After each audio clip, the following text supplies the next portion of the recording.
January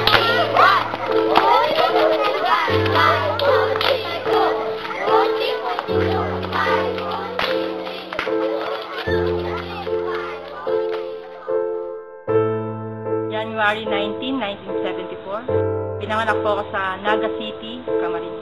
I'm the eldest among 6 siblings. Ang tatay ko po kasi is family driver. Kasi nanay housewife lang po. Tapos meron po kaming grocery na sa likod po kasi kami ng Commonwealth Elementary School, yung pinakamalaking school din sa Quezon City sa ngayon.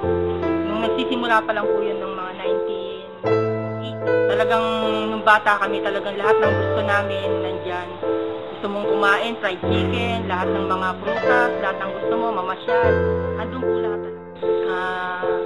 Masipag. Tsaka matulungin ako sa magulang ko. Kumbaga kasi ako panganay eh. Doon sa negosyo, sa grocery namin, parang nag-grade 1 nga ako, mag-8 years old na ako. Kasi bata pa ako, ano na ako sa math. Mahilig na ako sa math. Gusto ko nga maging engineer, gusto ko maging architect, mahilig ako mag-drawing, masaya naman. Kasi halos kasama ko lahat ng mga pinsan ko eh. Laro. Pero nangangarap din. Marami ang pangarap. Gusto kong maging, aside from engineering, gusto kong mag-teacher, gusto kong mag-police. Nagulat na lang ako, lilipat na raw kami ng May Kawayan.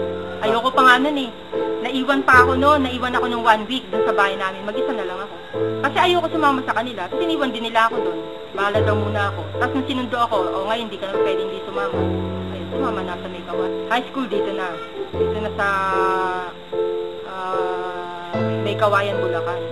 Doon na po ako nag-high school sa Prensa National High School. Sako po yun ng Marilao, Bulacan. Boundary po yun. Araw-araw po yun pagpapasok ako ng high school. Lalo na pag umuulan, mahirap talaga.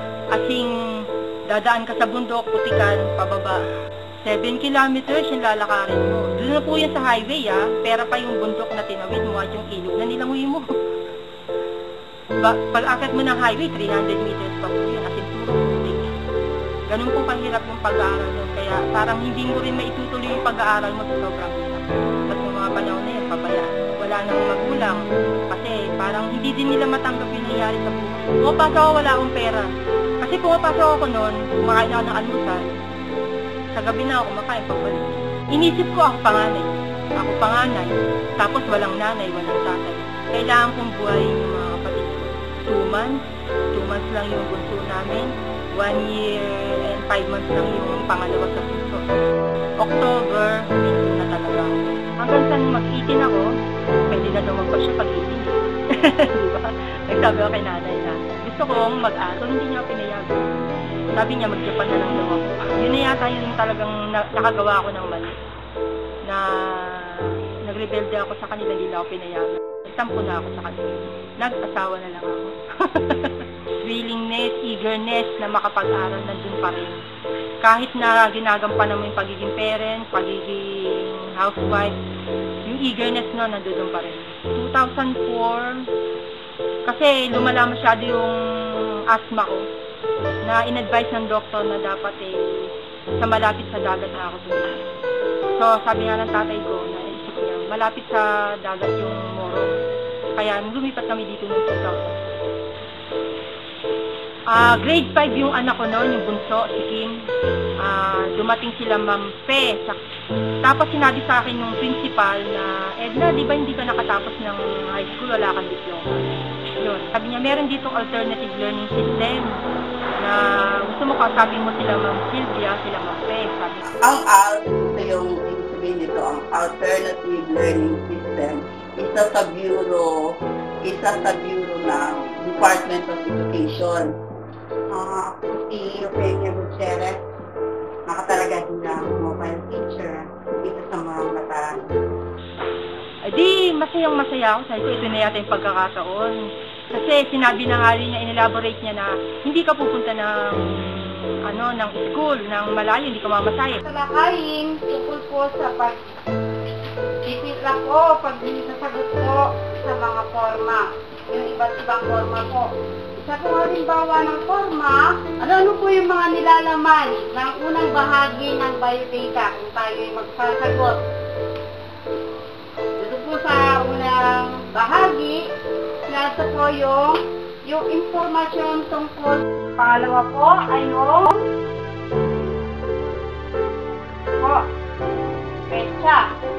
Okay lang po ba natin ito sinagutan? Ano po yung ating pangalan? Iyan na nakilala namin at kita na interesado siya na pumasok sa aming project sa ANT class na kung saan talagang gusto niya makatapos ng pag-aaral. Kung saan nakita namin ang kanyang pasipagan, pagtagal ng pag-aaral. Naroon yung talagang yung po niya na fairness niya na makagraduate, makakuha siya ng diploma ng high school. Sasabihin na Department of Education.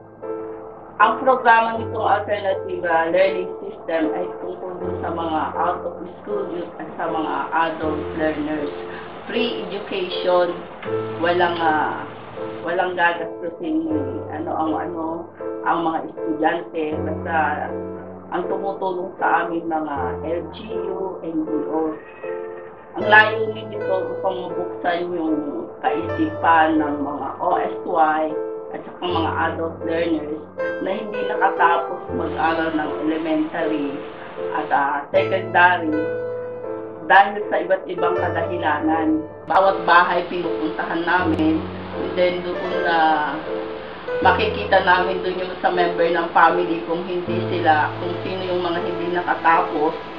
At tinatanong namin, hinihikayat namin na pumasok dito sa Graduation ko is August 2008, dun po sa Bulwagan ng Bataan sa Malanga. Nakapasok po ako ng exam February 18, 2008. Pero yung nag-exam po kami sa Abukay, noong pong October 2006. After mas naging tumaas yung tiwala ako sa sarili ko. Mas lalong umano yung willingness at eagerness ko na makapagpatuloy ng pag-aaral. So, as a waitress ako, 3 months, kabisado ko na yung pagpapatakbo sa waitering. So, ginawa niya akong head ng inventory. Bukod doon, naging cashier din ako. Sa January 2010, ako ang na-assign dito as OIC cashier. Bali all around, ako rin dun sa paglalabas at pagpasok ng pera. Ako rin na nangasiwa para dun sa mga pamamalengke, kung ano yung mga kailangan ng mga guests namin, sa events. So, ang tumakbo ng ganun yung trabaho at salamat na rin sa may-ari kasi nagbigay sa akin ng tiwala. Siguro hindi rin ako naka-graduate sa arts. Hindi rin ako magkakaroon ng ganun na feeling na kaya ko to. Kumbaga, na-develop yung kakayanan ko, yung kagustuhan ko rin. Dahil dyan ko. So far, ngayon po ang present na position ko ngayon as head ng inventory ko para sa kitchen department. Kailangan lang pagpursigihan natin. Magpursige po tayo. Kailangan magkaroon po tayo ng aim, ng goal sa buhay natin.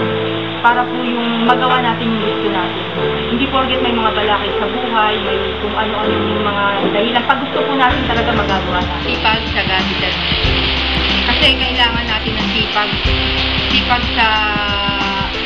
Kailangan natin magsipag, kumbaga. Kasi hindi natin makakamit yung mga pangarap natin kung hindi tayo magsipag.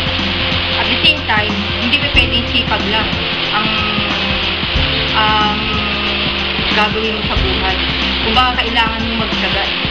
Kailangan mong magsipag magtrabaho, hindi lang yung para sa pamilya mo, para sa sarili mo, kailangan mong maghanap buhay. Kung pwede nga, gawin mo ng magkaroon ka ng mga sideline, kahit ano, basta magandang trabaho sa malinis na paraan. Pero kulang pa rin yun kung hindi mo haluan ng determinasyon.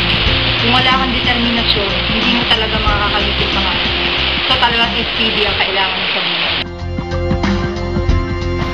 Magmahal naman siya sa lahat ng staff dito, ayun, maalaga rin. Kasi pag di ka pa kumakain, kumakain ka. Mapagmahal po. Amazing! Fantastic! Wonderful!